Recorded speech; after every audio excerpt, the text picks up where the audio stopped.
Magandang araw po, ako po si Lord Jewel. Ngayon po ibig ko pong pag-usapan po natin ang tungkol po dun sa kadalasan ko pong nakikita sa ating mga kababayan na maaga pong pinapapasok ang mga bata.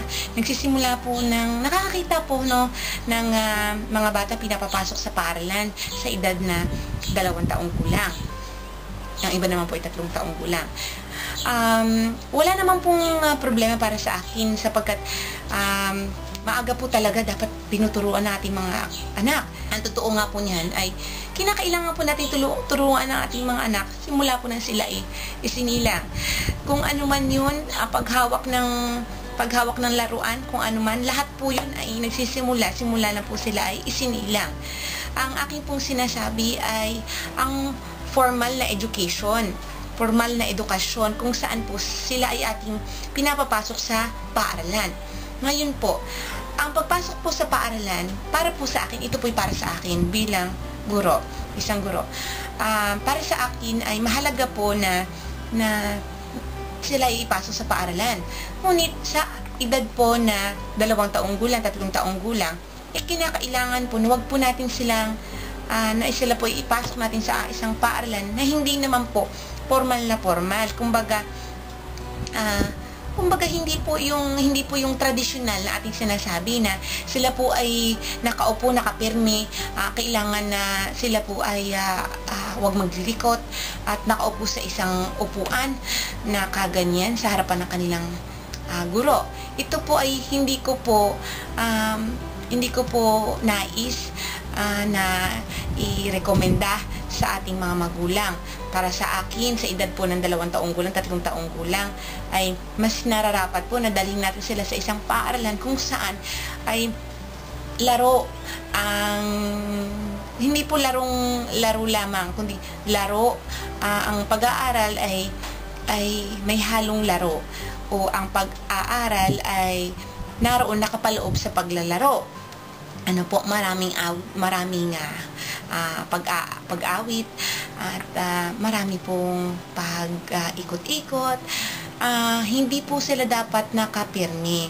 Marami po akong nakikitang mga bata na kung saan sila po ay sinimulan po ng napakaaga, 2 taong gulang, 3 gulang sa isang tradisyonal na paaralan.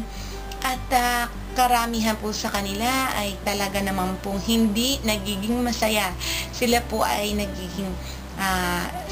nagkakaroon po sila ng bagay po na hindi nga po natin dapat naisin. Ito po ay takot sa pagpasok sa paaralan. Sila po ay parang napipilitan lamang hanggang dumarating na ang panahon na sa halip na maging magandang bagay ang pagpasok sa paaralan ay nagiging bagay na kinaayawan po nila ang pagpasok sa paaralan. Yun po ay hindi po maganda para sa ating mga anak. Mas maganda po na sila po ay magsimula sa pagpasok sa paaralan, na sila po ay tuwan-tuwa, sila po ay excited na pumasok sa paaralan sapagkat sila po ay maglalaro, hindi naman po ang mga bata po ay maraming natututunan. Marami pong pwedeng bagay na maituro na may halong laro upang mas maging kasabik-sabik ito sa mga bata. Ngayon naman po, doon po sa mga bata na maaga po na ipasok sa tradisyonal na paaralan, ay karamihan po sa kanila ay ayaw na pong pumasok sa paaralan. At mahirap po, nagiging problema po sa mga magulang yung pagpapasok po sa kanila. Kaya ang aking pong payo po sa inyo, kung ipapasok niyo po ang anak niyo po ng 2 at 3 taong gulang, papasukin niyo po sila sa paaralan kung saan may halong laro ang pag-aaral.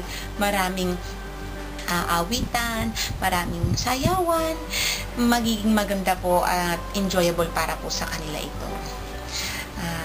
Hanggang sa muli, sabihin niyo po pala sa akin kung ano po yung naging karanasan niyo sa bagay na ito. Kayo po ba ay nagkaroon din ng karanasan na gano'n, na kung saan ipinasok niyo na maaga ang inyong anak at siya po ay naging mailap na sa pagpasok sa paaralan?